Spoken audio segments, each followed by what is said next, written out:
6. So John 4, Mark 6.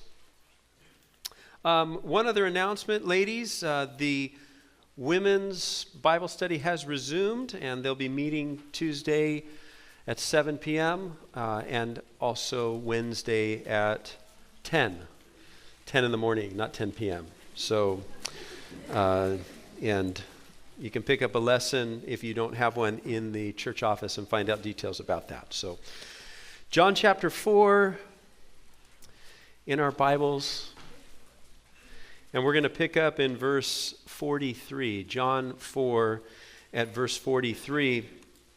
And the section that we're looking at this morning is kind of a connecting passage. Okay, so it's like when you're traveling somewhere and you're heading. If you go in the early days of my going to West Africa, I always had to go to Amsterdam, and I didn't want to go to Amsterdam. I wasn't necessarily desiring to go to Amsterdam, but every trip I ended up in Amsterdam, and it was because it was the connection, and so I would hang out there. Anthony and I, one time we were there together. We spent 9 or 10 hours in Amsterdam wandering around together. But that wasn't our destination. That wasn't our goal. And here in John chapter 4, we're kind of at that place. We're going to the next destination, which is we're going to see is Cana. We were in Samaria last week where Jesus ministered to that woman at the well, and then we saw the whole town coming out and hearing Jesus, and many trusting in him for eternal life. And then he's going to head to Cana, and he's going to do a work there. But our text is going to be that we're going to be in Amsterdam. Okay, we're going to be in that traveling portion, the connection. Verse 43, let's take a look. Now after the 2 days, that was 2 days in Samaria, he, that's Jesus, departed from there and went to Galilee. So he's en route. And they would make that journey north up to Galilee. And we're told in verse 44, for Jesus himself testified that a prophet has no honor in his own country. So when he came to Galilee, the Galileans received him, having seen the things he did in Jerusalem, for they'd gone to the feast. And then verse 46, so he came again to Cana of Galilee. So John just tells us about this journey. They're in Samaria, and they're heading up, and they go up to Galilee. But Jesus doesn't go where we might expect him to go after being gone for 3 or 4 weeks. We'd expect, if you traveled and you were gone for 3 or 4 weeks, where are you longing to get? Home, right? And for me, it doesn't really matter where I've gone. I can be places that I don't particularly like, and I can't wait to get home. I can be places that I really, really like, and I still reach a point where I just want to get home.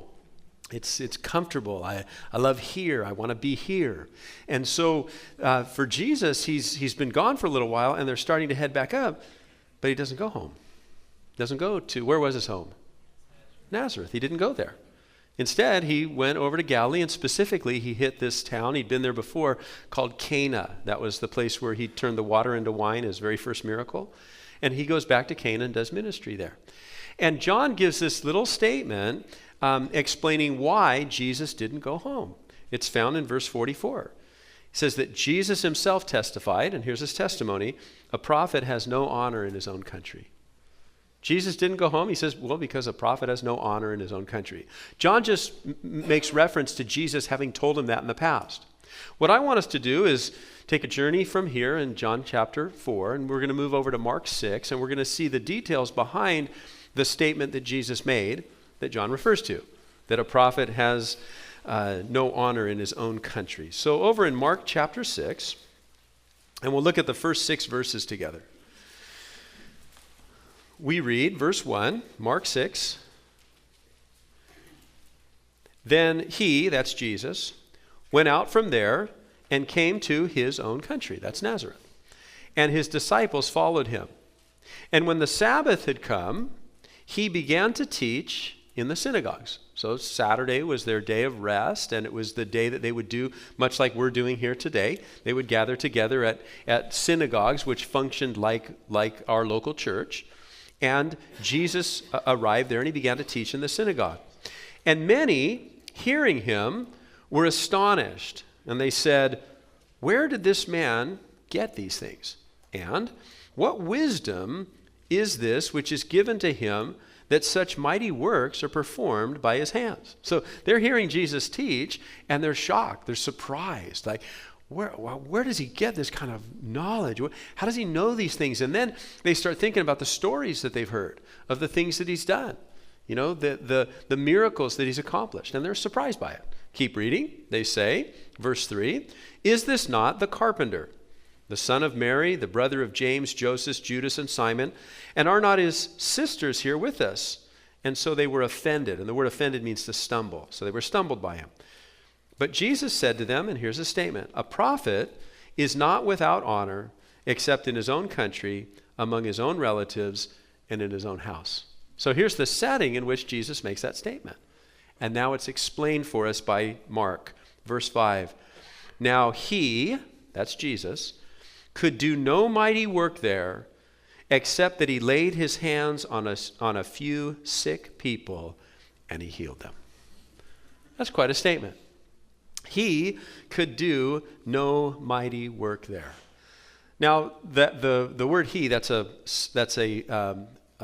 singular. It's third person singular pronoun, and it can refer to anybody. We could use the word "he" to refer to any man in this room, right? But in any one of us, if we were if we were to interject our name in place of that personal pronoun, then it would not be a striking statement. If we read it like this, "And Jim could do no mighty work there," that wouldn't surprise anyone. Like it wouldn't be shocking. It wouldn't be like, "Wow, Jim, we heard that yesterday you were in Sebastian, and we heard that you didn't do any mighty works in Sebastian." Okay. And you're not surprised by that. It's not shocking. You wouldn't expect Jim to show up and do mighty works in Sebastian. The shocking thing is that it's not any of our names that would be interjected into this.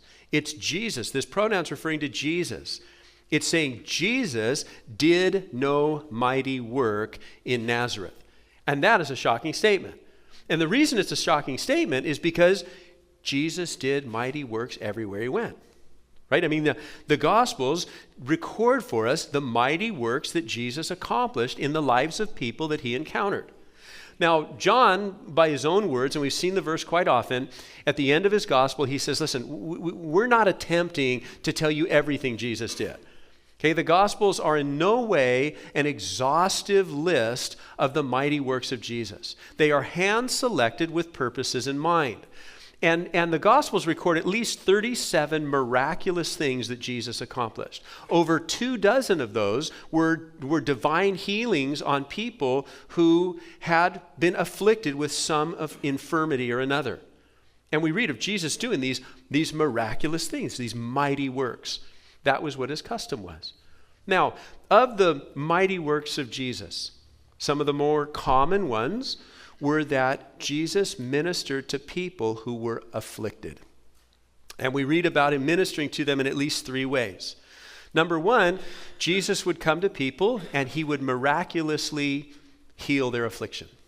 And there are a number of cases where that takes place. We read of things like a man who was paralyzed. And Jesus looks at him and he says, "Rise and walk." Okay, that's a miracle when a paralyzed man gets up. Okay? We read about Jesus coming to a man with leprosy, and Jesus simply touches the man, and his leprosy is removed. That's a miraculous removing of an affliction in a person. But there are other cases. A second way that Jesus ministers to people is kind of a more gradual healing of them. There's a case where Jesus came to a man, and he was blind. And so Jesus made this ointment out of the dirt, and he rubbed it into the guy's eyes, and told the guy to go to the pool of Siloam. And when he went to the pool of Siloam and he rinsed his eyes out, he was healed. Okay, now did Jesus make a medicine out of dirt, that sitting in the eyes for a period of time was able to heal whatever the cause of blindness was? I don't know. I just know that he made an ointment, put it in the guy's eyes, told him to go to the pool, rinsed it out, and he was healed. Okay, so it's more of a gradual thing. And that might be a picture or might have an application in the fact that there are times where God will heal us. He'll use more sort of conventional methods to heal us. Still a miracle. I mean, anytime you're broken and you get fixed is a miracle. God, that doesn't happen with your refrigerator, okay? Just leave it, refrigerator stopped working, and you call the repairman, he comes out and he says, just give it some rest. Leave it alone for a few days, don't open or shut the door, don't come back, it does that. It's common, this happens, okay? Our bodies are miraculously designed by God to be able to heal themselves. And sometimes, applying some of those things might help. You go to the doctor, I don't know what's wrong, I just feel terrible. And the doctor says, well, you probably need to change your diet. Okay, that might, it got real silent. Okay. By the way, just a little bit of information. America does not run on Dunkin'. Okay? No one runs on Dunkin'. You sit back and get heavy on Dunkin', okay? Okay, you run on other stuff. But that's a side issue. We'll deal with that later, okay? But there's just that basic idea. It's like, well, sometimes the Lord will minister to our affliction in sort of a more conventional way. Then we have cases where the Lord ministers to our afflictions or ministers to affliction, does a mighty work in someone's life who's afflicted by not providing any healing. Sort of in the latter half of the New Testament, the main character that we follow is a guy by the name of Paul. He was the golden boy of the latter half of the New Testament. He's this guy that's so mightily used by the Lord. He wrote at least 13 books of the Bible. His stories told from, in detail from Acts 12 or Acts 13 forward through chapter 28. And so there's these great details about his life. And we come to a point in Paul's life where he was afflicted and where he went to the Lord to do a mighty work in his life. And he tells us that he calls this affliction, it was a physical infirmity, but he refers to it as if Satan were buffeting him. Okay, to buffet. Okay, the word buffet, what does that mean? B-U-F-F-E-T. What does it mean? It means to beat on, right? Okay, there's a homonym for buffet, which is what? Buffet, right? They both mean the same thing, okay? One case you're getting beat on, the other you're beating on it. But it's like he's saying, Satan's like eating me for lunch. He's devouring me. He's taking me down. Okay, it's this physical infirmity that he's going through. And in 2 Corinthians 12, it'll be on the screen. Paul writes about his circumstance. He says this: concerning this thing, this being buffeted by Satan, I pleaded with the Lord 3 times that it might depart from me. Pleaded with the Lord. That's a reference to prayer, right? But that's not the kind of prayer like when you're praying for your meal. Okay, you're not pleading with the Lord. Lord, thanks for my sandwich. Okay, we're praying, we're thankful, but it certainly wouldn't be described as pleading. This is a situation where he is on his face before the Lord. He's crying out to the Lord, God, I'm being afflicted, I'm being tormented by this physical infirmity. God, I need your help. And the Lord responds to him. Next verse says this: he said to me, my grace is sufficient. My strength is made perfect in weakness. And so Paul responds and he says, therefore, most gladly, I would rather boast in my infirmities that the power of Christ would rest on me. Next verse, he says this. He says, therefore, I take pleasure in infirmity, reproach, needs, persecution, distress for Christ's sake, for when I'm weak, then I'm strong. Paul wasn't ignored by the Lord in his affliction. It wasn't that, God didn't care, didn't go on. Paul would say, he did a mighty work in my life, in my affliction. Not by taking it away, either miraculously or gradually. He did a mighty work in my life by ministering to me in the midst of that. In another place, Paul put it like this, Philippians 3. Paul said his great desire was to know God. And he said, I want to know him in 2 ways. Number one, in the power of his resurrection. I like that. Like we like power, right? Okay. In any given situation in life, it's like, remember the old Tim Taylor, Tool Time. There's more power, right? That's what I need. Like it's a witnessing opportunity. I need more power. Okay. I'm struggling. I'm going through some sort of, provision situation. I don't have enough. And it's like, I just need more power, right? I just need more of that. And Paul said, I want that. I want more of the Lord. But then he also said, I want to know him in the fellowship of his suffering, being conformed to his death. Many of my heroes are found in the pages of Scripture. Okay, and I think that's a good place to find a hero. Okay, I mean, we sort of memorialize people for their accomplishments, and it seems like nowadays it's athletics. Somebody who's accomplishes some great athletic feat, and so we kind of, that's the guy. I memorialize that guy. Okay, and I like sports and whatever, but my heroes are in the Bible because these guys lived for the Lord and they left an impact upon the world and an example to follow. And of those heroes, there's 3 guys mentioned in the book of Daniel. They got kind of corny names, but Shadrach, Meshach, and Abednego. Okay, that was their Babylonian names. Hananiah, Mishael, and Azariah were their Hebrew names. And these guys are the guys that were thrown into that burning fiery furnace. And I think, there'll be a day when we're in heaven and we're sitting down together and we've got all of time, so we'll be able to have personal contact with everyone.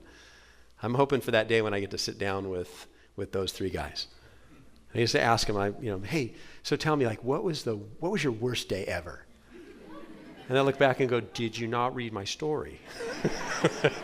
We got thrown into the fire, okay? Then, okay, but what was your best day? Well, did you not read my story? What happened in the fire? Jesus showed up, right? There was a fellowship of suffering. Jesus met with them. And so this idea, we read here where Mark says, refers to the mighty works of Jesus. Listen, the mighty works of Jesus are coming to the afflicted and ministering to them.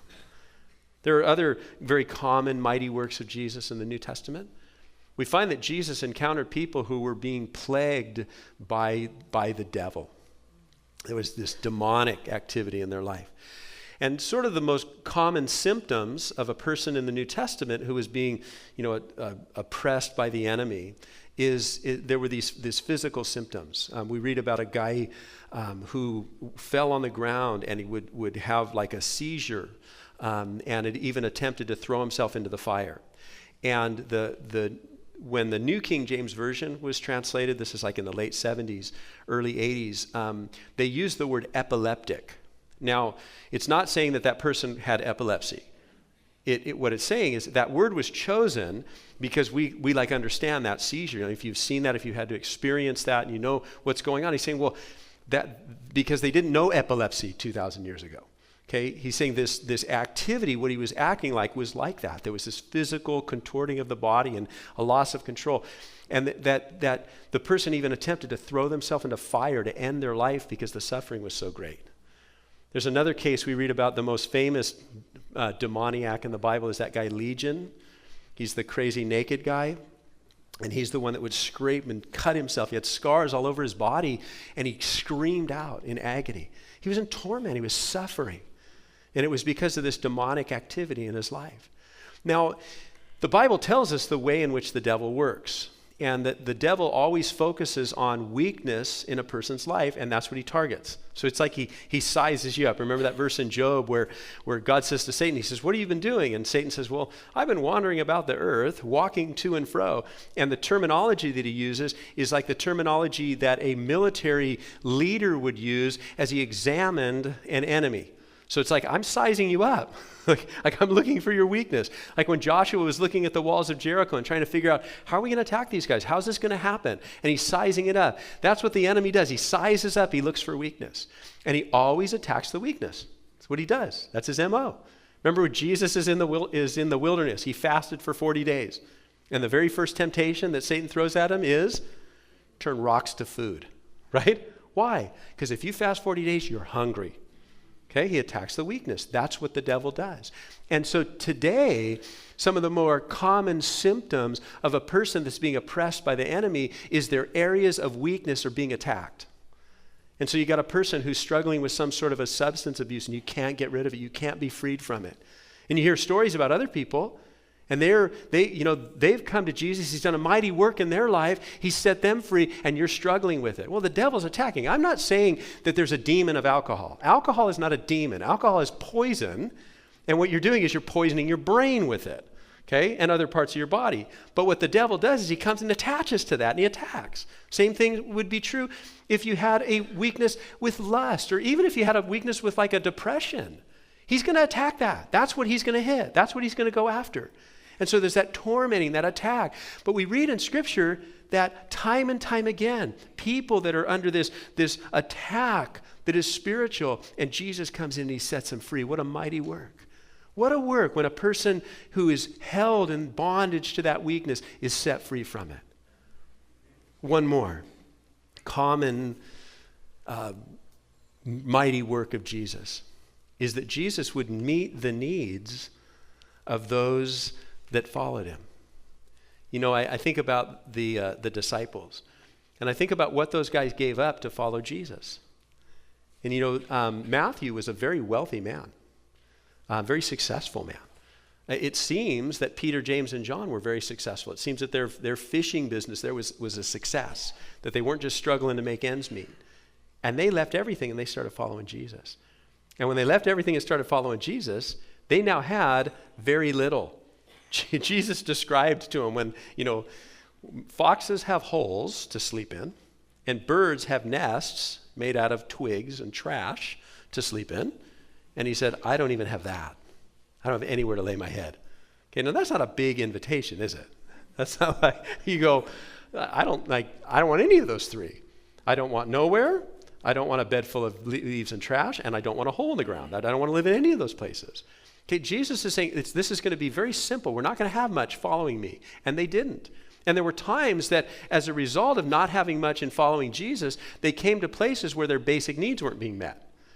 There was one time where they didn't have enough money to pay their taxes.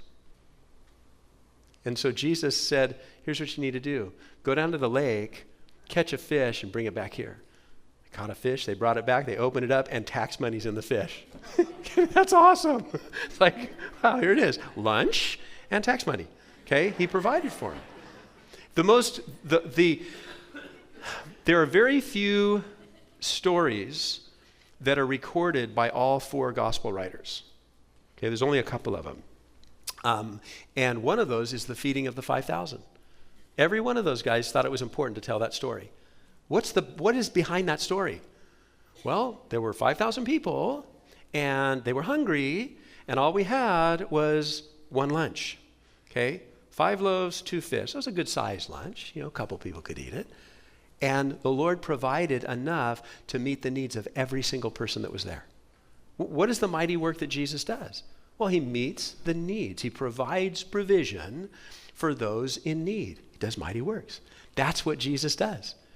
And you know, it's interesting if you travel to Israel and you walk around, there's something about being there. It's exciting because you go, okay, what happened here? like that's what you do. You're driving, you go, okay, stop. What happened right here?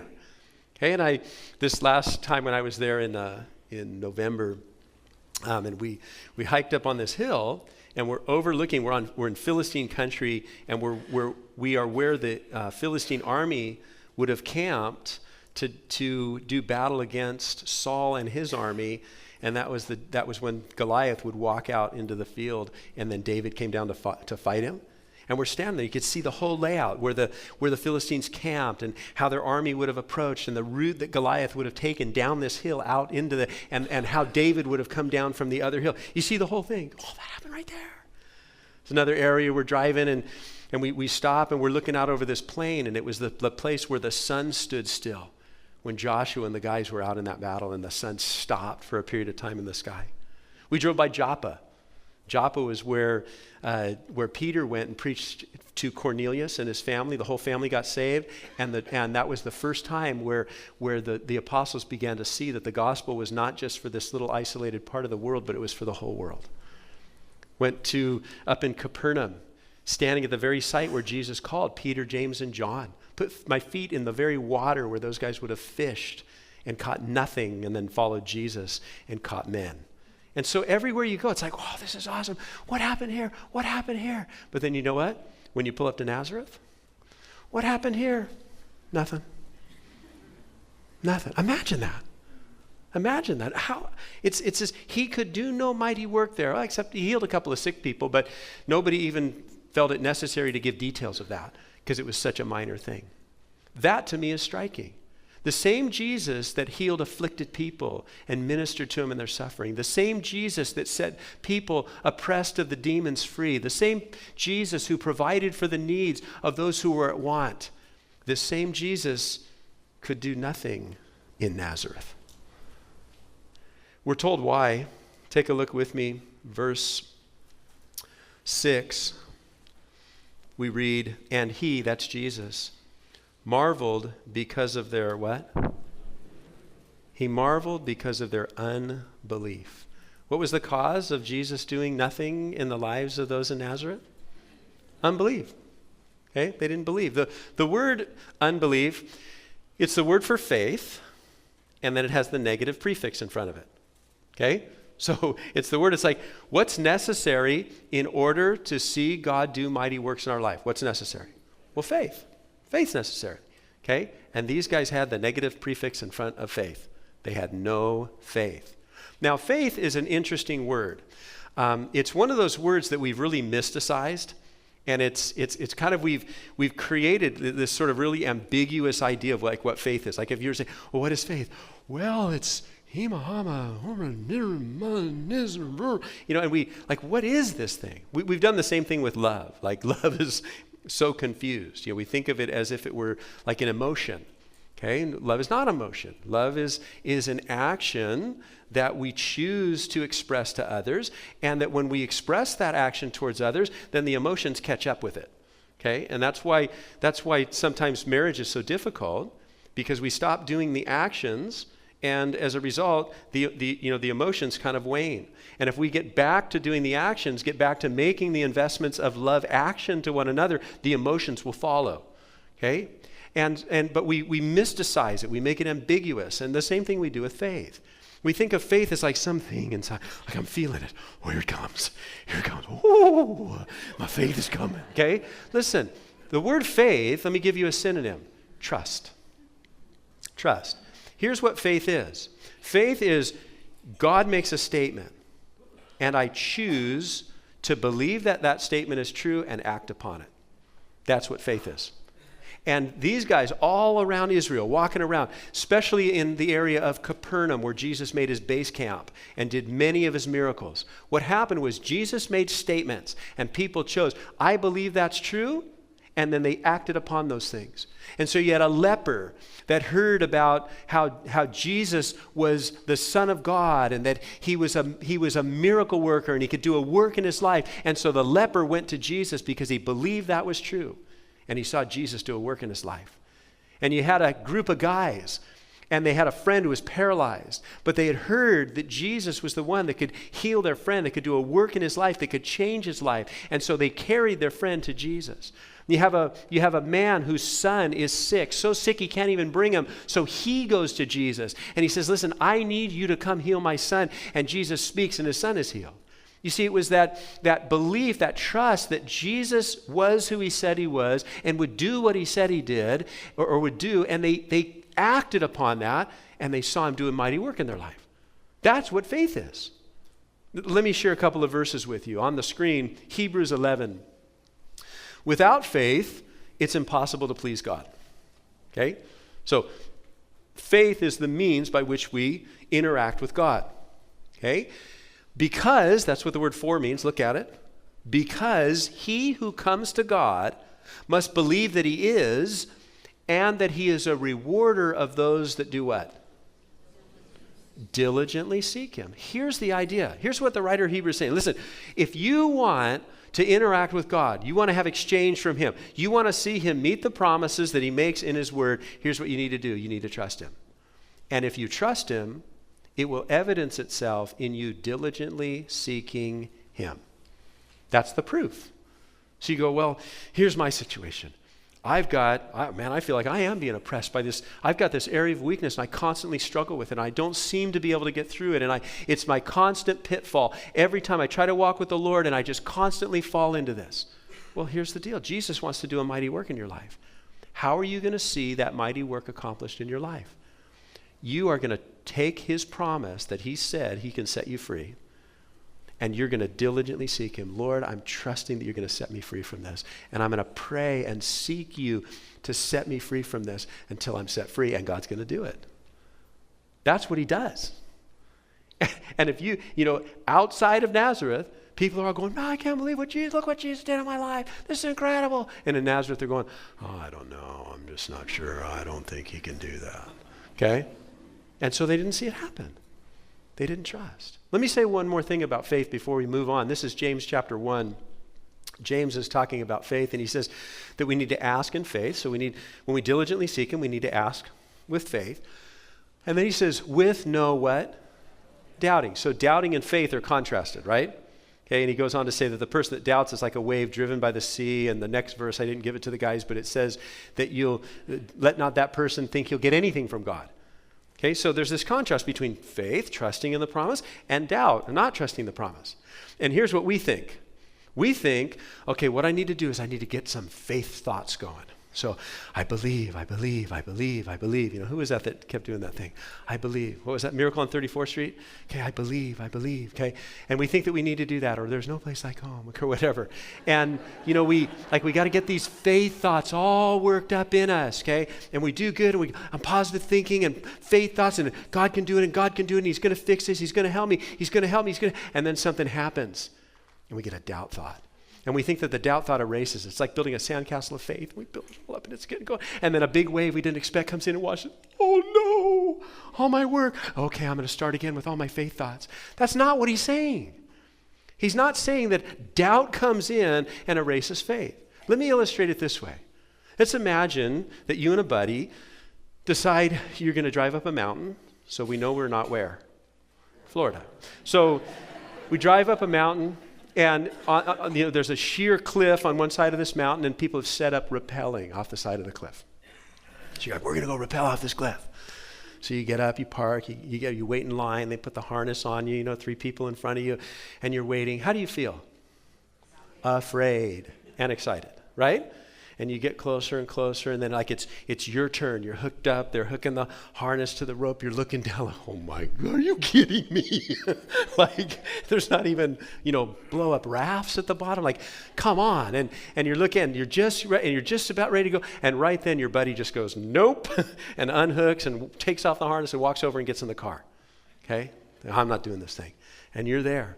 And you're like, there's this this, like, am I going to do this? Can I do it? And you just go, forget it. Whew, and you go, right? Faith and doubt were just illustrated. You both were facing the same emotions. One person decided to let the emotion of fear say, I'm not doing this. Fear is going to win this battle, and I'm going to get back in the car. I'm driving down. That's much safer. The other person decides, no, you know what? Fear and excitement, I'm going to let excitement win this battle, and thrill, and I'm going for this thing, and they went. And at the end of the game, it was like you had both things going on. Well, the same thing is true. It doesn't mean that you can't I think the Lord's going to, I don't know, is he? Faith is going to evidence itself by my acting upon the promise. Doubt is going to evidence itself by me not acting. So if I say, well, I believe God can set me free from this, but I don't diligently seek him, I'm not praying and seeking his face and going before him and saying, God, you can meet my need, and I know that you will. Instead, we're running around trying to find everybody else to meet my need. Listen, then I'm not acting in faith. I'm acting in doubt, and hey, you're left to your own resources. You understand? That's the idea. One last thing I want you to see. We're told Jesus could do no mighty work there. We're told he could do no mighty work there because of their unbelief. But we're also told why they didn't believe. The cause of their unbelief. Take a look with me at verse 2. Mark 6, we read this. And when the Sabbath had come, he, that's Jesus, began to teach in the synagogue. And many hearing were astonished. And they said this, where did he get these things? What wisdom is this given to him that such mighty works are performed in his hands? And then here's kind of the little insight Mark gives. They also said this, is this not the carpenter? Is that true or false? Was Jesus a carpenter? True. Very good, class. Okay. Is this not the son of Mary? Is that a true statement? Yeah, Jesus was the son of Mary. Are his brothers James, Joseph, Judas, and Simon? Yep, good job. 3 for 3. And his sisters are here with us. Okay, 4 for 4. All those are true statements about Jesus. They knew something about Jesus. They knew he was a carpenter. They knew his mom's name was Mary. They knew his brothers' names. They knew his sisters were. Okay? They knew things about Jesus. But their limited understanding of Jesus was limiting them from experiencing the things he wanted to do in their life. Because there's a lot of other things that are true about Jesus, aren't there? Is Jesus also the Son of God? Is Jesus also the one that walks on water and raises the dead? Is Jesus also the one that healed the sick? Is Jesus also the one that transformed the life of a woman in Samaria whose life was an absolute wreck, so much so that she could impact a town for the kingdom of heaven? Yeah, he's that guy too. And here's what happens to us. Sometimes our limited understanding of Jesus limits us from being able to see him do greater things in our life. That's what their problem was. They had enough Jesus. I've got enough. They were comfortable. I'm just comfortable with this much Jesus in my life. Okay, I don't need any more Jesus than that. I don't want to be uncomfortable. And so this is enough for me. I'm cool with him being the carpenter and the son of Mary. Where in reality, it was the Son of God that wanted to do mighty works in and through their life. There's a passage in the Old Testament, tells the story of a guy by the name of Jonathan. He happened to be the son of King Saul. And Saul came to power in not the greatest circumstances for the nation. They were being plagued by the Philistines. The Philistines had come in and occupied the land that was Israel's, and they were coming, they were just taking more and more. And the nation called for a king, and Saul, came to power. But he didn't have a lot of resources. What the Philistines had done is they'd gone through Israel, and they'd basically taken all of the weaponry from the people. And they even took and knocked down any of the sort of blacksmith shops, and took all of those materials away, so that even the farmers, if they needed to sharpen their tools, they had to go to the Philistines to get their tools sharpened. And the book of Samuel records that there were only two guys who had sufficient armor in the whole country, and that was King Saul and his son Jonathan. Okay? So there's the setting, and the Philistine army is getting ready to attack again. And so Jonathan is sitting with his armor bearer, which is really interesting. There's two guys, one set of armor. Okay? These guys are sitting there. And Jonathan says to his armor bearer, he says, hey, I've been thinking, and this is a loose paraphrase, okay? He says, I've been thinking, is it possible for God to deliver with a few people as much as he could deliver with a whole army? And his armor bearer says, yeah, that seems to make sense. Like if God is the most powerful component in the equation, it really doesn't matter, how many are with him. Right? I mean, basically the idea is if we said, hey, we're going to play a soccer match after the service this morning, it's going to be me and God against you guys. Okay? Who wins? Well, I win, right? I'm on the winning team. You go, oh, but Jim, you don't know. I lettered in soccer. And I say, so what? I have God. Okay? Okay? I mean, that's the idea. I mean, we are going to win. And so they realize, I think, well, yeah, if it's just us and God, that's the same as an army in God. And then Jonathan takes it from the realm of the theoretical into the realm of the reality. And he says, hey, let's do this. I'm sure the guy went, can I change my answer? But he says, let's go to the where the Philistine army is. Let's go to the hill overlooking that army. And then let's go see if God wants to use us to deliver the whole nation. And what we'll do is we'll hide behind a rock. And then we'll step out behind the rock. And if the Philistines look up at us and they say, hey, you guys come down here, you Israelites, then we'll know God's with us and we'll go down there and we'll see God defeat them. But if we step out and they say, hey, look, Israelites, let's go get them, we'll know that we were being presumptuous and we'll run really, really fast. So they go and they're behind the rock, and then they step out behind the rock, and the Philistines go, come down here. And Jonathan looks at his armor bearer and goes, this is the Lord. And they go down. And you got two guys willing to step out of their comfort zone and see what God wants to do. And God accomplished a great feat through these guys. Listen, that's what was missing in Nazareth. People that were willing to say, listen, if God is in the equation, anything is possible. And so we're going to put God in the equation.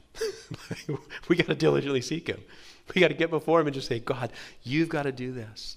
And I think that perhaps there's some of us that we've had baggage in our Christian life for a long, long time.